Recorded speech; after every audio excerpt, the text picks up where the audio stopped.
Hola, buenos días. Hoy iniciaremos con el modelo de la Iglesia de cristiandad. Es un modelo de la Iglesia en la historia del segundo milenio. Dura unos 16 siglos, del siglo IV al Concilio Vaticano II.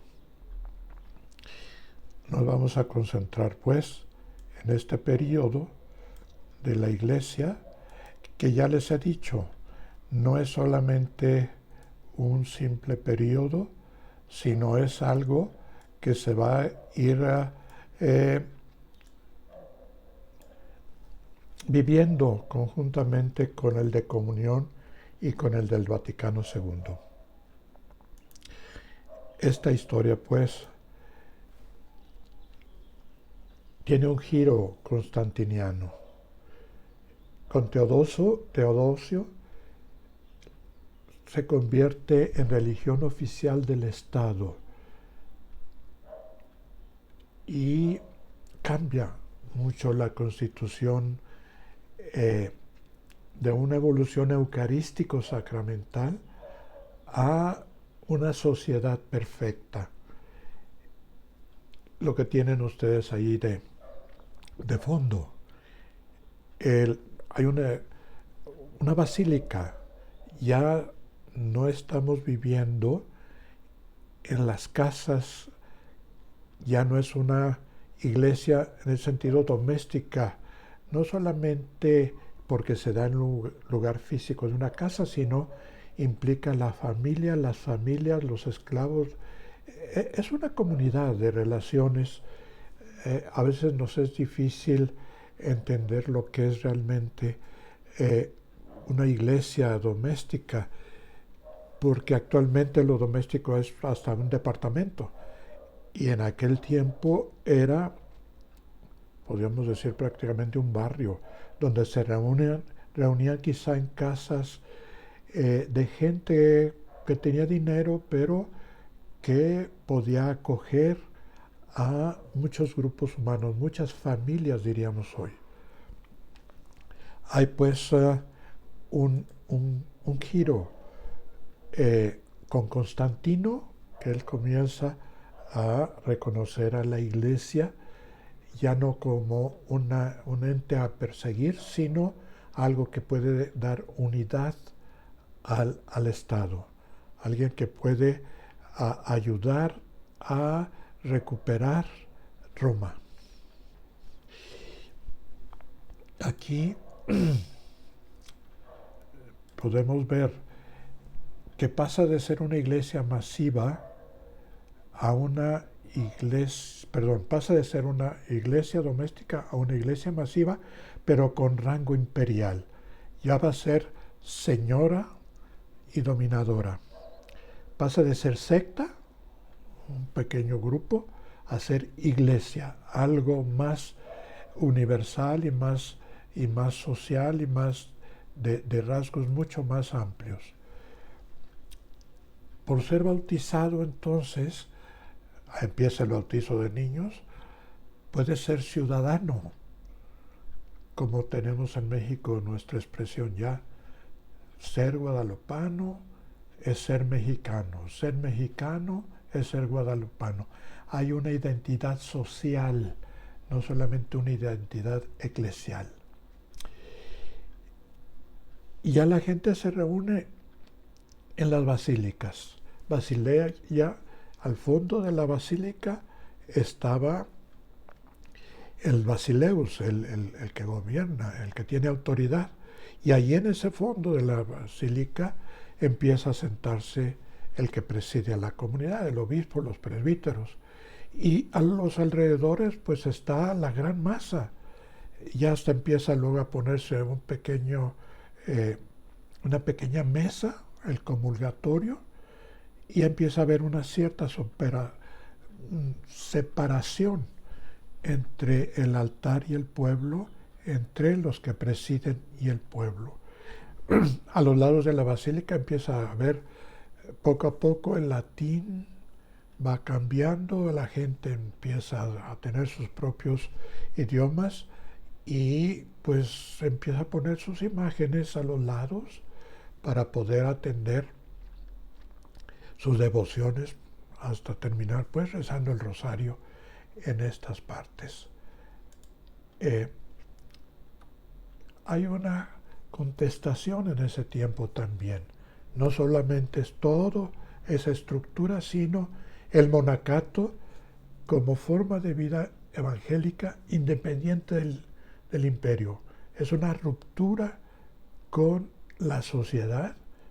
Se vive en pequeños grupos, cenobios poco a poco, hermanos y sacerdotes. Muchas veces son simplemente hermanos que el sacerdote no preside más que la Eucaristía.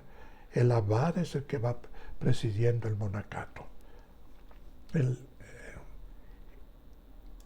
Hay también, viene todo el proceso histórico de la caída del Imperio Romano Occidental. Viene la invasión de los bárbaros.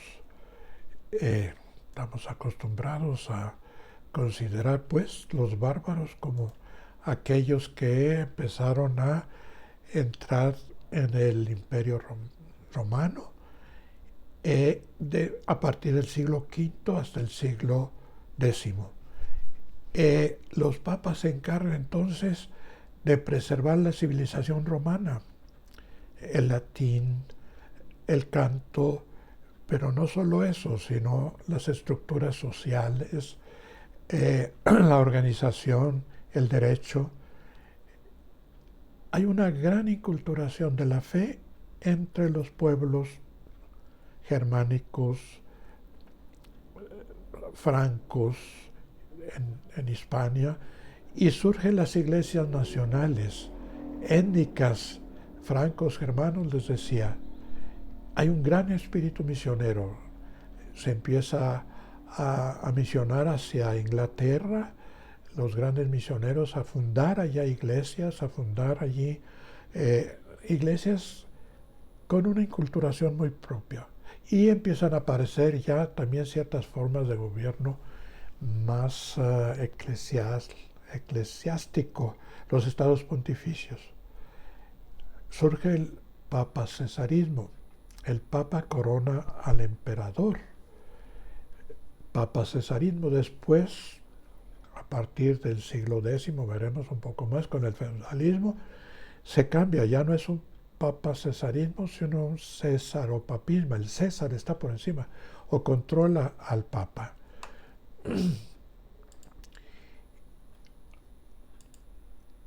El feudalismo tiene su forma más fuerte a partir del siglo XI.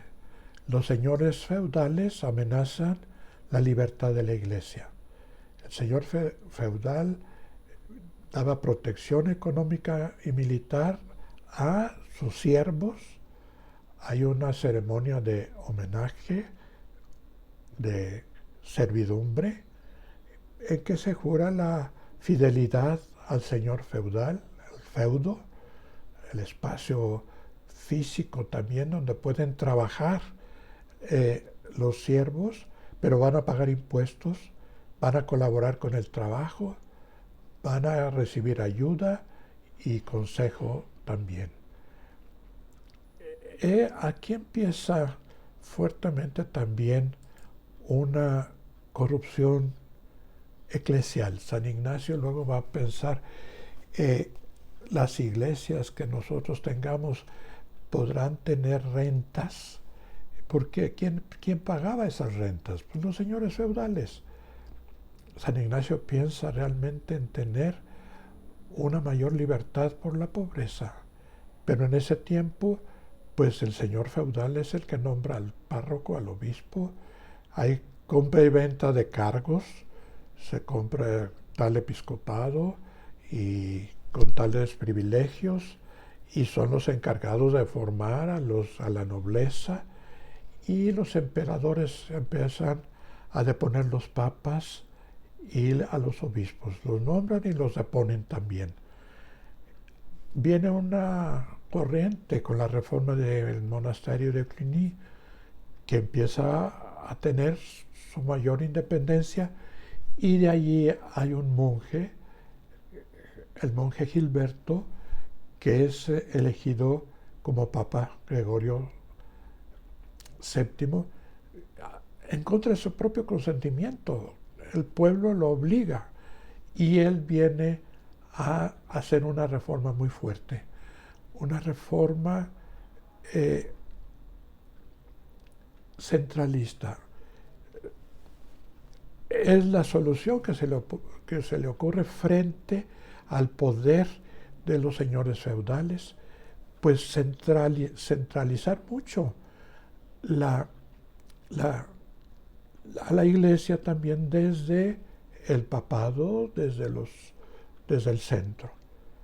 Ahí hay una ruptura con Oriente, eso lo veremos un poco más. ¿Por qué?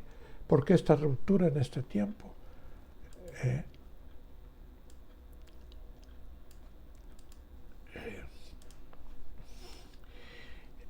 Hay una crisis del feudalismo. También a partir del siglo XII y hasta el siglo XV surge la cultura urbana y la de asociación. Surgen ya pequeñas asociaciones de artesanos. La gente empieza a irse del campo a la ciudad.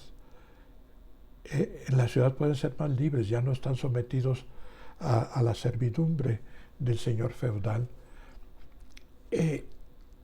Y entonces empiezan a formar ciertas asociaciones, sobre todo en cuestiones de ropa, textiles, zapateros, constructores también. Aquí es bonita la época de San Francisco de Asís. Él participa también en este proceso de ruptura, porque surge la clase burguesa. Son ya el papá de San Francisco era pues vendedor de tejidos y surge esa tratado de libre comercio ya. Surge la clase burguesa, deja la guerra por el comercio. Ya no le interesa tanto la guerra, sino son comerciantes. Poco a poco irá apareciendo también un poco los banqueros. Los poderes se enfrentan al papado. ¿Por qué? Porque hay un proceso de pensamiento más autónomo de lo dogmático. En las universidades empiezan a crear estudios sobre Aristóteles con un pensamiento analítico y dialéctico hacia el logos, la razón, diálogos. A través de la razón empieza a entrar más la ciencia empírica, lo que se puede comprobar en medicina, empiezan a artefactos que puedan ayudar a que el comercio pueda ser mejor, y empieza una secularización del pensamiento, una cierta autonomía ya del dogmático. Eso en la modernidad va a manifestarse más con mayor claridad. Y los poderes se enfrentan al papado, tratan de ser autónomos, pero los papas empiezan a tener también cierta teocracia, sus propios estados, ya más como jefes sociopolíticos. Hay una secularización del pensamiento, una autonomía, y hay movimientos herejes. Interesante. Los movimientos herejes no son porque son malos, sino porque tratan de romper con ciertas estructuras eclesiales que no se adaptan ya a las circunstancias históricas.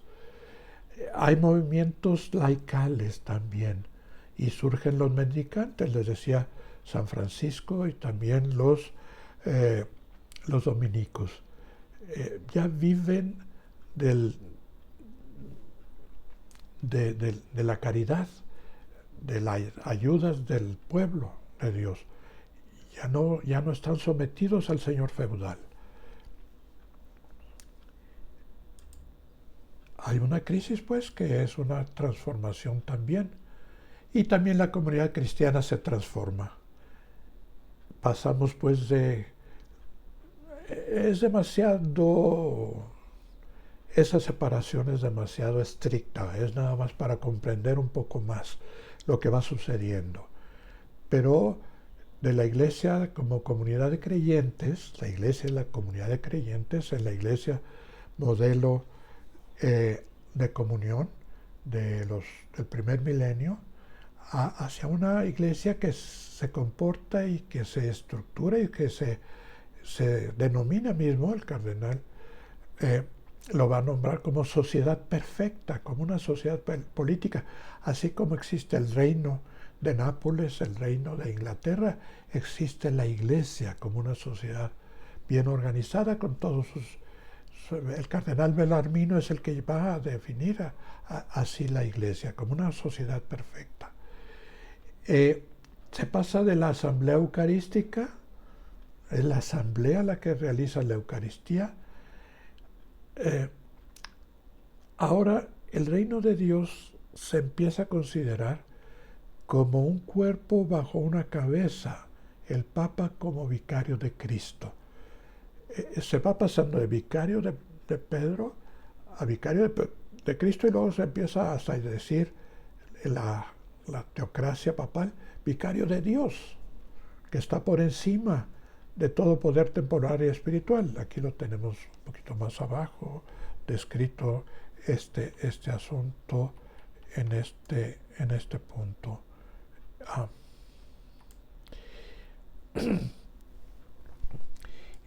Entonces,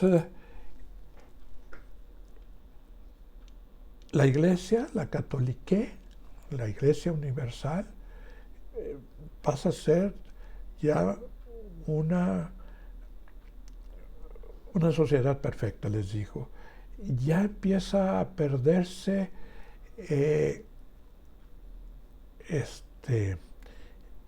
la cuestión del sacerdocio común. La jerarquía es el sacerdote, el pueblo son los laicos, laos, pueblo. Hay una separación del poder temporal y del poder espiritual.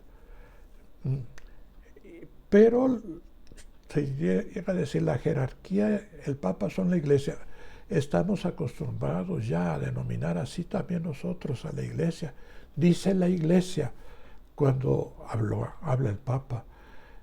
Dicen los obispos, dice la Iglesia. Pero si un laico dice algo, no, es una cosa particular. No es la Iglesia. Se pasa de que toda la Iglesia tiene el poder de las llaves, todos los discípulos reciben ese poder de Jesús, a solamente a la jerarquía. La comunidad es sacerdotal en la comunidad, en el modelo de Iglesia Comunión. Es sujeto de la Eucaristía. Ella, la comunidad, hace la Eucaristía. Y acá no. Es el sacerdote el que hace la Eucaristía. Vamos a oír misa. ¿Ya dijo misa, Padre?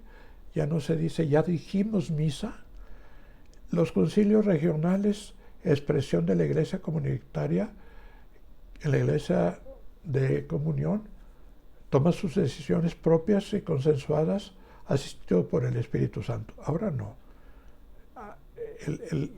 Los papas son los que van teniendo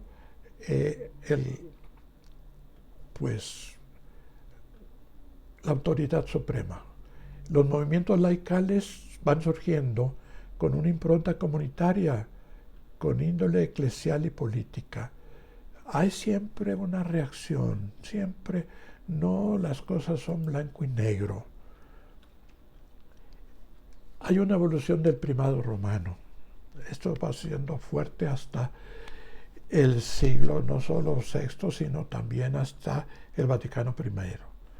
En el siglo V al VIII, al VII, el papado se va convirtiendo en un papado monárquico, fuerte y origen de toda autoridad.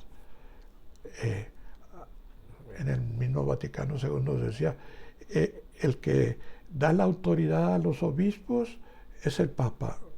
El Vaticano II dice, no, es Sacramento. El que da la autoridad a los obispos es el mismo Dios.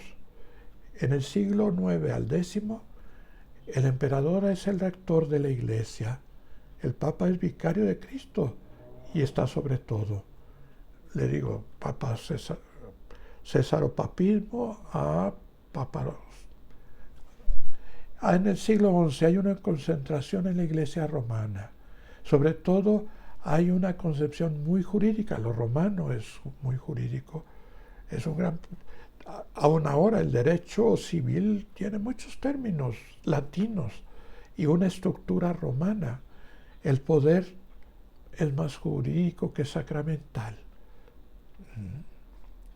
Bueno, aquí tenemos consecuencias que podemos ir viendo poco a poco, pero en la Eucaristía, ¿qué sucede? Pues esto que vemos ahora. Hay una transformación. Ya no es el cuerpo místico la Eucaristía. Ahora es el cuerpo real y verdadero de Cristo. Hace mucho la adoración al Santísimo porque hay una presencia real y verdadera. La Eucaristía ya no es solo la celebración de la comunidad, ya no es la comunidad la que hace la Eucaristía. La Eucaristía es la comunidad, cuerpo de Cristo real. Y no, en la cristiandad el sacerdote es el que hace la Eucaristía. El clero es el que forma la iglesia. Ya lo comentábamos un poquito antes. Como les digo, aunque haya Vaticano II y se trata de retomar luego también toda la situación de Iglesia Comunión, estos tres modelos van a subsistir hoy mismo juntos. Veamos un poco las características de la eclesiología de la cristiandad. Vemos ahora la comparamos con la eclesiología del misterio, de dónde venimos y a dónde estamos, ¿no? En la eclesiología del misterio de comunión es más simbólica, la luna, la Virgen, Eva, la barca, y acá es más dialéctica, es decir, es un sistema ya más conceptual, ¿no? Ya son conceptos con los que se habla de la iglesia y ya no son tantos símbolos. Entonces se va cambiando de una iglesia contemplada dentro de una visión global, cristológica y neumática, como hemos visto en la sesión anterior. Los dos principios que configuran la iglesia, principio cristológico, la concentración cristológica y neumática. Ahora tenemos una eclesiología incluida dentro del tratado del Verbo encarnado, unida al misterio de Cristo, cabeza. El Espíritu va desapareciendo un tanto. Ya es dentro del misterio sacramental de salvación se encuentra la concepción, la eclesiología de comunión. Está dentro del misterio sacramental, es misterio de salvación. Acá la humanidad de Cristo es el instrumento de la divinidad. Es la causa eficiente, términos ya aristotélicos tomistas, causa eficiente de la gracia para todo el cuerpo eclesial. Ya no se habla tanto del Espíritu, sino la humanidad de Cristo como instrumento de la divinidad, de la gracia. Pasa a ser, pues, de una eclesiología bíblica a una eclesiología más dialéctica,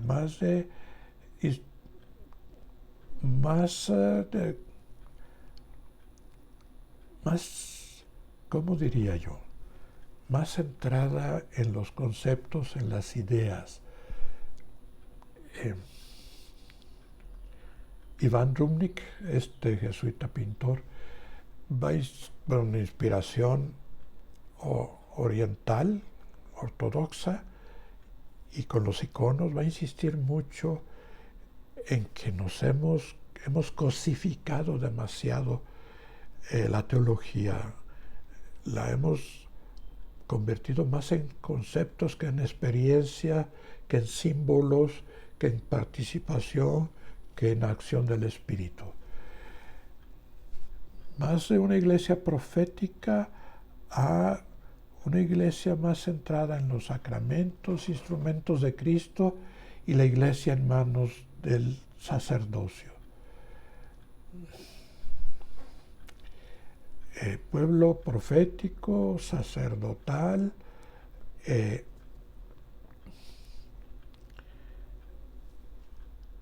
y poco a poco no es pueblo profético, sacerdotal,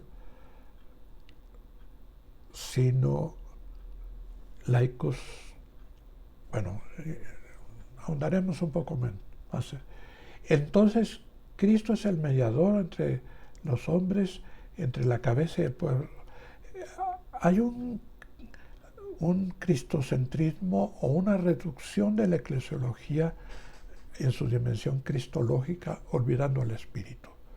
El Papa es el vicario de Cristo y el Pantocrátor es el símbolo de este momento y de una eclesiología eucarística y sapiencial a la dialéctica, la escolástica, los conceptos claros. Bien. Pero sin embargo sigue habiendo la contestación eclesial. Hay una reacción profética hacia el servicio, los mendicantes mismos, a la comunión, a una iglesia pobre de los pobres, a una iglesia que se interesa por los laicos, no solamente por el clero y por los sacerdotes. Esta reacción se da en el monacato, ya lo hemos dicho un poco, y hay una resistencia comunitaria también. Se forman ciertos núcleos, así como se forman ciertos sectores en la ciudad, ciertos gremios. También empieza a haber ciertas reuniones de los gremios a nivel eclesial, en que tienen sus propias iglesias, sus propias fiestas. Viene la ruptura de la separación de Oriente como contestación eclesial. Se olvida el Espíritu y los del Oriente insisten, la iglesia es comunión. Y surgen movimientos laicales y populares también. A veces se les dice que son iluminados, a veces se les dice que son reductivos, que solo el montanismo, solo la iglesia es del Espíritu. Hace una reacción de la gente del pueblo de Dios. Es interesante cómo a veces hay obispos que se hacen herejes y el pueblo se sigue manteniendo en la Iglesia Católica. Muchos obispos nestorianos que afirman que es solo la divinidad de Jesús y la reacción, pero puede haber obispo nestoriano y pueblo católico. Hay el conciliarismo, hay un movimiento a darle fuerza a los concilios. Llega a hacerse también, hay esa dialéctica. ¿Qué hacemos con el Papa y qué hacemos con los concilios? Pues no, el Papa no está por encima de los concilios por encima del Papa. Son movimientos históricos en donde no se ha llegado a cierta claridad y esa dialéctica que existía, esa complementación de las tensiones que existían en la Iglesia de Comunión, se polarizan. Y viene la reforma que en cierto sentido no solamente es hacia afuera de la Iglesia, sino hay una reforma hacia adentro mismo. El movimiento de reforma viene con la separación, las rupturas de la Iglesia en Occidente, no solo la ruptura con Oriente, sino también en Occidente. La reforma se da en la Iglesia, a uno los lleva a separarse. Lutero no pensaba en una iglesia distinta, y es una vuelta a la palabra de Dios, a la cruz de Jesús frente a la iglesia mundana, la importancia de los laicos, recuperar la dimensión de comunidad. En la Reforma Católica, San Ignacio, Santa Teresa, San Juan de la Cruz. Bueno, en América Latina, los profetas que critican el colonialismo, los dominicos de la isla de Cuba, con Montesinos, las casas, los franciscanos en México, ciertas reducciones. En México también los franciscanos tratan de hacer la iglesia indiana con cierta autonomía de la sociedad española. Y obviamente las misiones, las reducciones del Paraguay, etc. Hay pues un polo profético frente a la ideología de la conquista, representada sobre todo por Ginés de Sepúlveda. Aquí podríamos ahondar mucho en esto.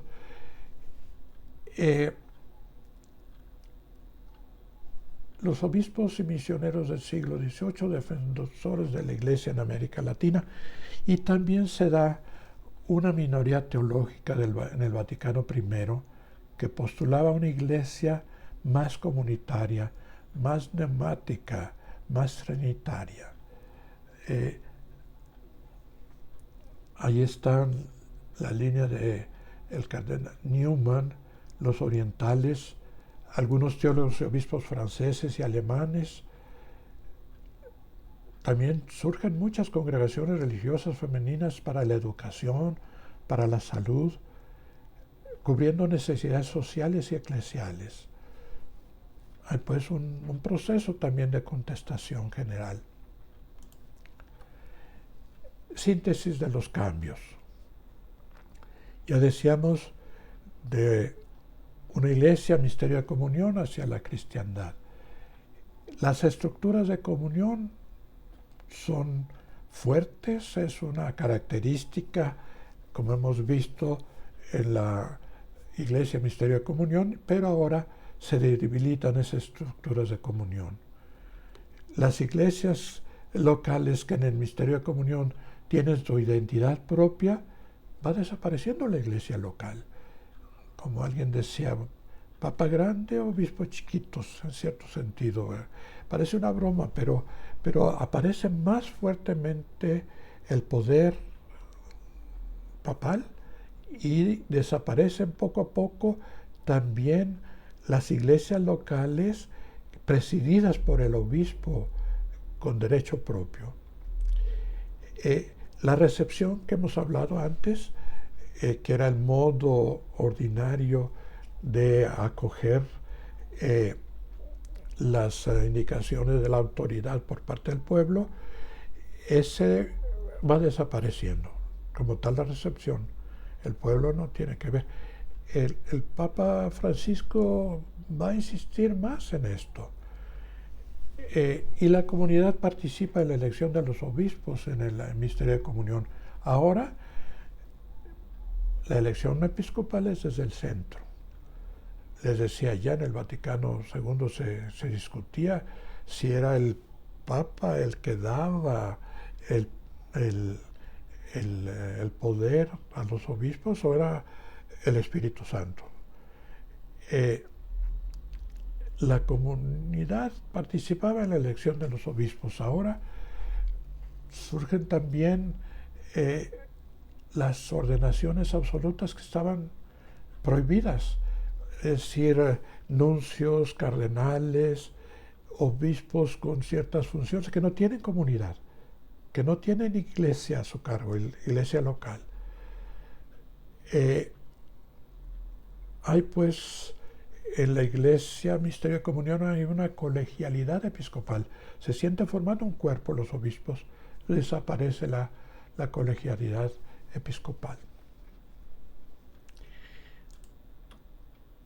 Pues esta es un poco, cierto recorrido muy sintético de esta iglesia en la historia. Ya hemos dicho con frecuencia que hay una dimensión histórica y hay una dimensión teológica, y que no es lo mismo la eclesiología, los conceptos que la iglesia. Tenemos que estar muy atentos a la formación histórica teológica de la iglesia y no casarnos con ciertas formulaciones conceptuales, porque esos nos atrapan, y no pelearnos tanto, sino a estar atento a la realidad histórica, teológica, y ahí ver cómo el Señor va trabajando, articulando esa iglesia del Espíritu, iglesia fundada en el Jesús de la historia, en la Pascua, en su muerte y su resurrección.